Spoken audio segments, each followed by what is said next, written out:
So আজকে refraction refraction means একদম নতুন টপিকস নাকি? একদমই না। রিফ্র্যাকশন সবাই জানো, কম বেশি পড়েছো। আজকে রিফ্র্যাকশন একটুখানি রিভিউ হবে, রিভিশনও হবে, তার সঙ্গে 11-12 জন্য যতটা লাগে তার সঙ্গে এন্ট্রান্স এক্সামিনেশনের বেসিক জায়গাটা ক্লিয়ার হয়ে গেলে ভালো, তাই তো? এখন রিফ্লেকশন যেরকম তোমরা পড়েছিলে, reflection on plane surface, reflection on curve surface, refraction হচ্ছে it is a different phenomena, but it is applicable in case of plane surface as well as rough surface. দু ক্ষেত্রেই অ্যাপ্লাই করা যাবে, খুব একটা সমস্যার বিষয় না। এখন রিফ্র্যাকশন আর রিফ্লেকশন এই দুটো কিন্তু রে অপটিক্সের আসল জায়গা, মানে এই দুটো ফেনোমেনা রে অপটিক্স দিয়ে এক্সপ্লেন করা যায়। বাট লাইটের যে ডিফারেন্ট আরো কিছু ফেনোমেনা আছে, এই বিষয়গুলো না রে অপটিক্স দিয়ে অ্যানালাইসিস করা যায় না। যেহেতু রে অপটিক্স দিয়ে অ্যানালাইসিস করা যায় না, that is why you have to opt out. এখান থেকে বেরিয়ে তোমাকে ওয়েভ অপটিক্স সম্বন্ধে একটু ধারণা তৈরি করতে হবে। সেটা যখন হবে তখন ধারণা তৈরি হয়ে যাবে, অসুবিধা কিছু নেই। একটা কথা বলার আছে, মানে আমি প্রথমেই বলে নেবো ভেবেছিলাম, ভুলে গেছি। মেসেজ আসছে, মেল আসছে, অনেকে হোয়াটসঅ্যাপ করছো, খুব ভালো, এনকারেজ হচ্ছি।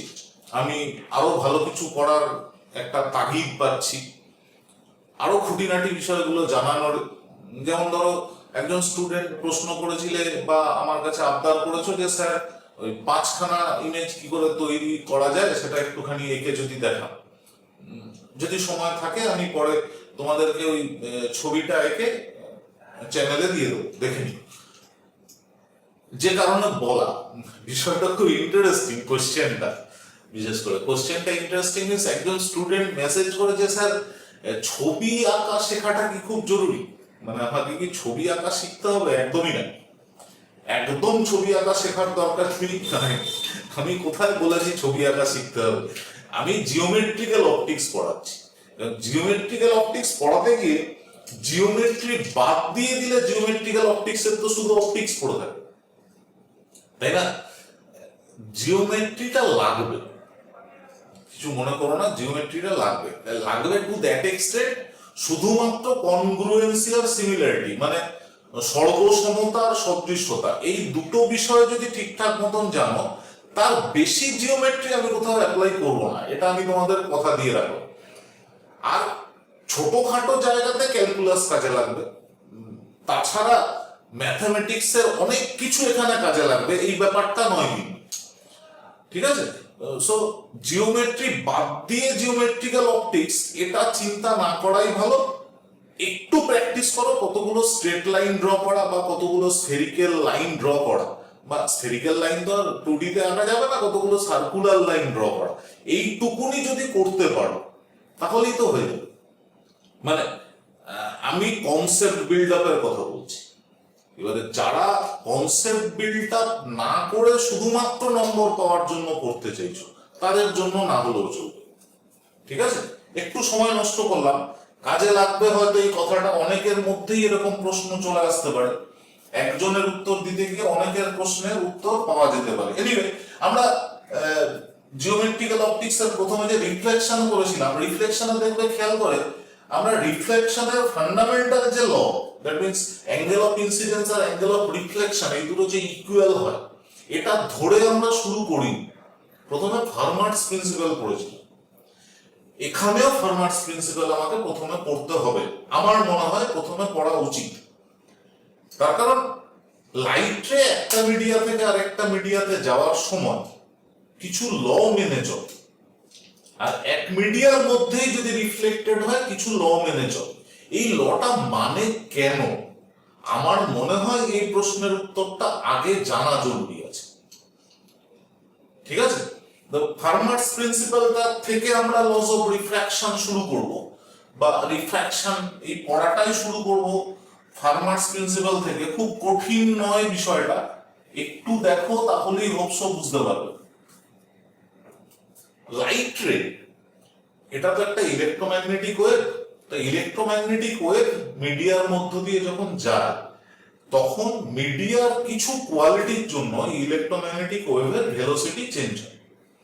এক একটা মিডিয়াতে এক এক রকম ভেলোসিটি হয়, এটা তোমরা সবাই জানো। ভেলোসিটি আলাদা হওয়ার জন্য লাইট রে এক মিডিয়া থেকে আরেক মিডিয়াতে যাওয়ার সময় এক ইন্টারফেস, মানে যেটা বিভেদ তল, ওই বিভেদ তলে পড়ার পরে কোনো একটা দিকে বেন্ড হয়ে যায়। ঠিক আছে, এই ফেনোমেনাটাই হলো refraction. A light ray used to bend after incidented at any point. This very phenomena is refraction. তাহলে রিফ্র্যাকশন পড়তে গিয়ে তোমাকে দুটো জিনিস জানতে হবে, যে why it get bend, এটা কেন বেঁকে যাচ্ছে, and second bend হলে কি হয়, তাই তো? আর তার সঙ্গে কিছু অ্যাপ্লিকেশন। সিম্পল, আমরা যদি এইভাবে শিখি পরপর পরপর, তাহলে বিষয়টা অনেক সহজে আমাদের গ্রিপে চলে আসে। ঠিক আছে, লাইট রে ধরো এখানে একটা মিডিয়া আছে, মিডিয়াটা 1 and this media is 2. এই মিডিয়াতে লাইটের velocity v1 and in this media লাইটের ভেলোসিটি v2. এইখানে কোন একটা পয়েন্ট আছে at this point, if it is a and here another point, suppose this one is b. Light রে এই পয়েন্ট থেকে এই পয়েন্টে পৌঁছতে হবে। So this point are fixed.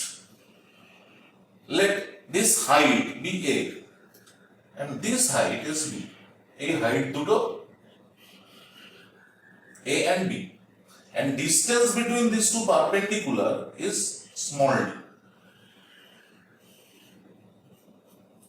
ঠিক আছে, লাইট রে একদম স্ট্রেট এসে পৌঁছতেই পারে, বাট লাইট রে কিভাবে আসবে না, এরকম কোন একটা পয়েন্টে এসে পড়ার পরে লাইট রে গেট বেন্ডেড অর ডেভিয়েটেড। এই মিডিয়াতে স্ট্রেট লাইন ফলো করবে, এই মিডিয়াতেও স্ট্রেট লাইন ফলো করবে, বাট এই মিডিয়াতে যে স্ট্রেট লাইনটা ফলো করেছে এই মিডিয়ার লাইনটা ডিফারেন্ট হবে যদি ভেলোসিটি আলাদা। ঠিক আছে, আমি ধরে নিলাম লাইট রেটা এই পাথ ধরে গেছে, this one is θ1 and this one is θ2. কেন এই পাথ ধরে যাবে সেটা ফার্মাট বলে দিয়েছে। অ্যাকর্ডিং টু ফার্মাট, এই পাথ ধরে লাইট রে যদি যায় তাহলে তার টাইম মিনিমাম হবে। বোঝা গেছে? এই পাথে টাইম মিনিমাম হবে, অর্থাৎ যে কোনো energy, it may be electromagnetic or it may be mechanical, it use to follow that very path. এমন একটা পাথ ধরে যাবে যেই পাথের সময় সব থেকে কম লাগবে। ঠিক আছে, এটা ইউনিভার্সাল। সো এই পয়েন্টটা যদি আরবিটারি ধরে নিই, then this distance is x and this distance is d minus x, তাই তো? তাহলে a থেকে c তে পৌঁছতে টাইম কত লাগবে দেখা যাক। Time taken to travel AC, it is equals to AC, this path, divided by v1, as এই মিডিয়াতে ভেলোসিটি কত ছিল v1, and time taken to travel C to B, it is equals to CB, this path, by v2.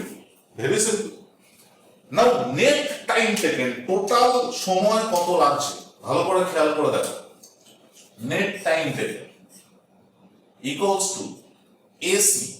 AC means this one is x, this one is a, so it is nothing but root under x square plus a square, isn't it, by v1 plus CB root under d minus x whole square plus b square by, it will be v2. Now if time be minimum, time যদি minimum হয় তাহলে এটা differentiate করলে কত হবে? It will be 0. Minimum আর maximum এর differentiate করলে কত হয়? 0. dt dx equals to 0. dt dx equals to 0. It is owing Fermat's principle. Fermat-এর নিয়ম অনুযায়ী dt dx equals to 0. So, differentiate করো 1 by v1, then half, then root under x square plus a square. For this x square it will be 2x plus 1 by v2. For this one it will be half into d minus x whole square plus b square. It is again 2 into d minus x and minus 1. This minus 1 is due to d minus x. d minus x এর differentiate করেছি। And this one, এই total factorটা কত হবে? It will be 0. Now this 2 cancel করো, এই 2 cancel করো। Minus সাইনের জন্য এই পার্টটাকে সাইড চেঞ্জ করো, তাহলে কি হবে? 1 by v1 into x by root under x square plus a square equals to 1 by v2 d minus x by root under d minus x whole square plus b square. জিরোটা এখানে লিখ, তাহলে সুবিধা হবে বুঝতে, তাই তো? এবারে দেখো, এই অ্যাঙ্গেলটা যদি θ1 হয়, দিস অ্যাঙ্গেল ইজ θ1 অলসো,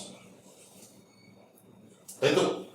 এই অ্যাঙ্গেলটা θ1 হবে, similarly this angle will be θ2.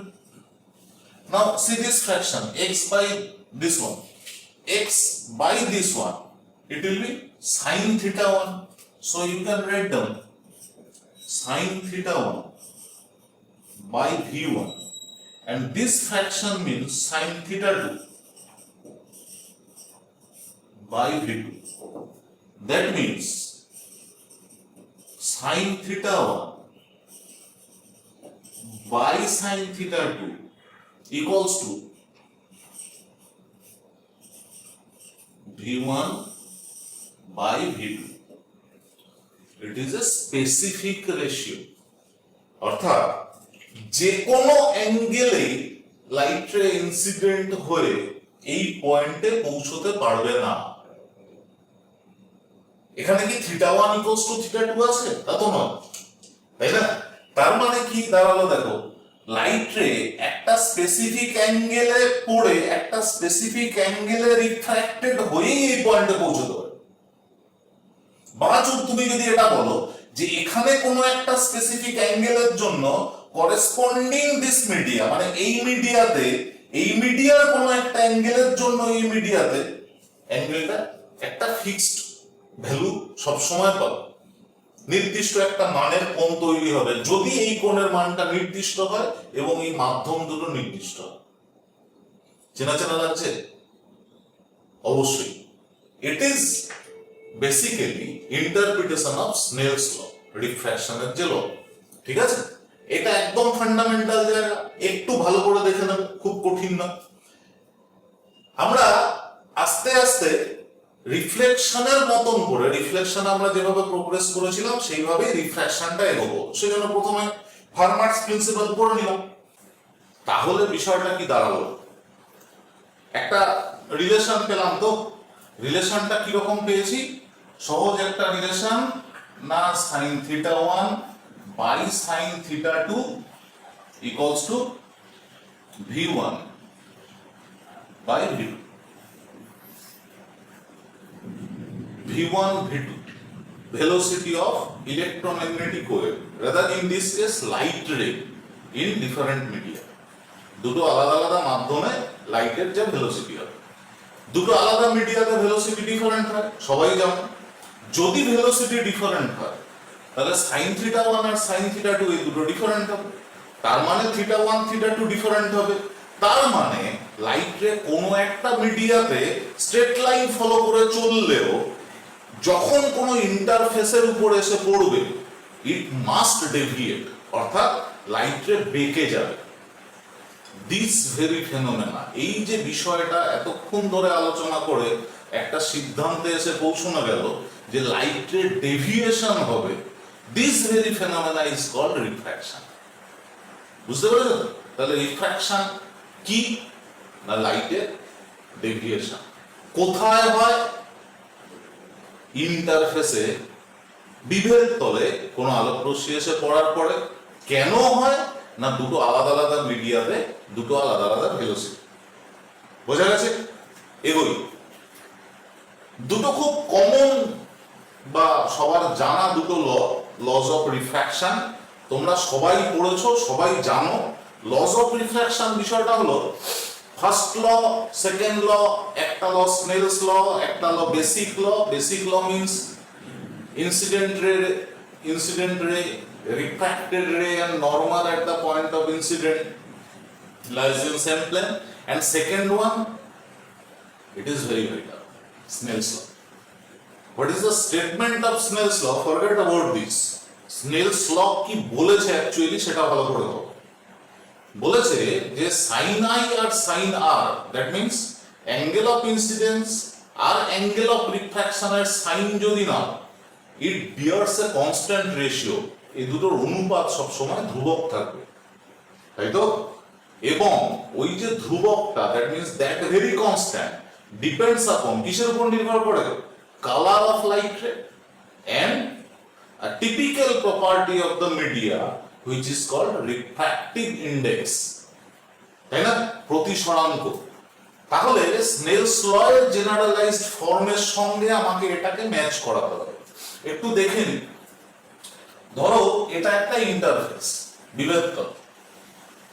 This one is interface, suppose this one is M dash and this one is point of incident, though এখনো আমি ইনসিডেন্ট রে আঁকার সুবিধার জন্য আগে ইন্টারফেসের উপর নরমাল ড্র করেছি, তারপর ইনসিডেন্ট রে, দেন রিফ্র্যাক্টেড রে and it deviated। একদম পরিষ্কার বোঝাই যাচ্ছে লাইট রেটার এদিকে যাওয়ার কথা ছিল and it is deviated towards this, সরে গেছে। this one is I, this one is R। আমরা অ্যাকাস্টম যেটা বলি, মানে আমরা এই ধরনের I R এগুলো লিখে অভ্যস্ত, তাই তো? আমিও সেই জন্যই লিখলাম। এখন অ্যাকর্ডিং টু দিস প্রিন্সিপল এটা actually θ1 and this one is actually θ2. Velocity of light in this media is v1, velocity of light in this media is v2. Suppose refractive index of this media is mu1 and refractive index of this media is mu2. So according to Snell's law, that very law states that sin I by sin R equals to a constant which is nothing but refractive index of media 2 with respect to media 1. যে মিডিয়াতে refracted হয়েছে সেই মিডিয়াটা কোনটা? Media 2। আর যে মিডিয়াতে ইনসিডেন্টেড হয়েছে that media is media 1. So it is nothing but 1 mu2. And this can be written as mu2 by mu1, ঠিক আছে? So generalized form of Snell's law can be written likewise, এভাবে লেখা যেতে পারে। আবার sin I by sin R can be written as sin θ1 by sin θ2, and it is equals to v1 by v2. So you can write down this one also equals to v1 by v2. লেখা যায় তো? তাহলে রিলেশনটা কিরকম দাঁড়ালো? sin I বা sin θ1 by sin θ2 equals to mu2 by mu1 equals to v1 by v2. So it can be written mu1 sin θ1 equals to mu2 sin θ2 and sin theta 1 by v1 equals to sin theta 2 by v2 লেখা যায় তো। এবারে এটাকে generalised করে নিই। এটাকে যদি generalised করা হয় তাহলে লেখা যেতে পারে mu1 sin theta 1 equals to mu2 sin theta 2 equals to mu3 sin theta 3 blah blah blah equals to mu n sin theta 1. Likewise এটাকে লেখা যায় sin theta 1 by v1 equals to sin theta 2 by v2 equals to sin theta n by vn. এই যে equation দুটো পেলে, এই equation দুটো হলো জেনারেলাইজড ফর্ম অফ স্নেলস ল। ঠিক আছে, জেনারেলাইজড ফর্ম অফ স্নেলস ল এটা তোমাদের বেসিক বোর্ড এক্সামিনেশনে খুব কাজে লাগবে না, লাগবে যেটা জয়েন্ট এন্ট্রান্সের কেসে বা এন্ট্রান্স এক্সামিনেশনের কেসে। খুব সহজে এই ফর্মগুলো কাজে লাগিয়ে অনেক কঠিন কঠিন অঙ্ক করা যেতে পারে। পরে যখন অঙ্ক সলভ করা শেখাবো তখন দেখবে এই ইকুয়েশন গুলো আমি কাজে লাগিয়েছি। আরেকটা ইন্টারেস্টিং ইকুয়েশন এখানে পাওয়া গেছে, দেখো v1 by v2 equals to mu2 by mu1, so you can write down mu1 v1 equals to mu2 v2 equals to mu n vn. ভালো করে খেয়াল করে দেখো, if mu n be 1, that means if it is vacuum, এটা যদি শূন্য মাধ্যম হয়, then vn এটা কত হবে c, that means velocity of light in vacuum, that means 3 into 10 to the power 8 meter per second approximately. So it can be written as c.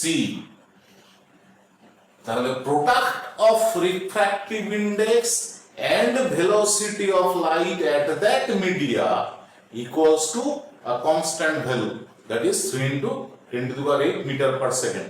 এখান থেকে খুব সহজে মিউ এর ভ্যালু যদি জানা থাকে ভেলোসিটি পেয়ে যাবে, যদি ভেলোসিটি জানা থাকে তাহলে মিউ এর ভ্যালু পাওয়া যাবে।